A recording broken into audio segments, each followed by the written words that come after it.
Саламатсыздарбы, эфирде жаңылыктар түрмөгү, студияда Айзада Сулайманова. Алгач бүгүнкү күнгө алынган жаңылыктардын негизги темалары менен тааныштырам. Президент Садыр Жапаров аралыктан иштөө режимине өттү. Каныбек Осмоналиев Мариповго кеңешчиси болду. Сот Мухаммедкалый Абылгазиевди камакта калтырды. Кыргыз Республикасынын президенти Садыр Жапаров учурда пландаштырылып жаткан жогорку деңгээлдеги эл аралык иш-чаралардын алдында, ошондой эле эл аралык коронавирус инфекциясы, пандемия уланып жатканын эске алуу менен аралыктан иштөө режимине өттү.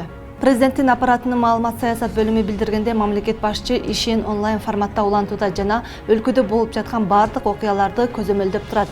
Белгилей кетсек, буга чейин Садыр Жапаровдун 24-25 февралда Орусияга алгачкы расмий иш сапары менен бараары айтылган.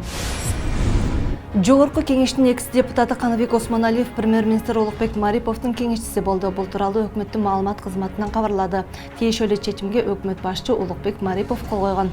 Каныбек Осмоналиев 2020-жылдын март айында Ала-Тоо аянтында өткөн Садыр Жапаровду колдоо митингинен кийин бийликти күч менен басып алууга аракет кылган деген айып менен камакка алынып, кийин үй камагына чыккан. Бишкек шаардык соту мурдагы премьер-министр Мухаммедкалый Абылгазиевдин башкаруу чарасын карап, райондук соттун өкүмүн күчүндө калтырды. Бул тууралуу 24 КЖ агенттигине жактоочусу Данияр Эркинбаев билдирди. Эске салсак, Абылгазиев 26 январь күнү сурактан кийин камалган. Ал коррупция жана мыйзамсыз байоо фактысы боюнча айыпталып жатат. УКМКнын маалыматына караганда, Абылгазиев мамлекеттик кызматта иштеп турган чагында активдери кескин көбөйүп, расмий түрдө тапкан кирешесинен бир нече эсе көп чыккан.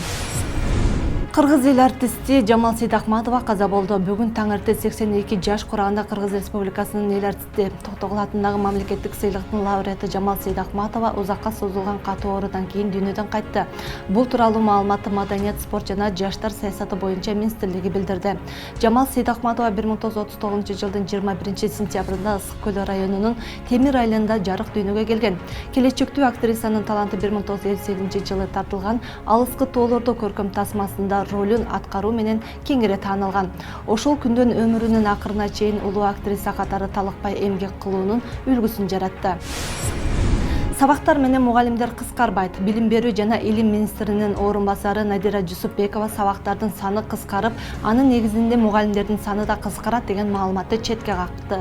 Акыркы күндөрү сот тармактарда айрым предметтер, мугалимдердин иш жүктөмү жана алардын саны кыскарат деген маалымат тарап жатат. Бул чындыкка дал келбейт, деди ал. Жусупбекова билим берүүнү өнүктүрүүгө багытталган чечимдер мугалимдер менен талкууланып, андан кийин гана бекитилерин белгиледи. Ушуну менен жаңылыктардын бүгүнкү чыгарылышы соңуна келип жетти. Мен сиздер менен коштошом. Ал эми биздин эфирде аба ырайы улантат. Бизден алыстабаңыздар.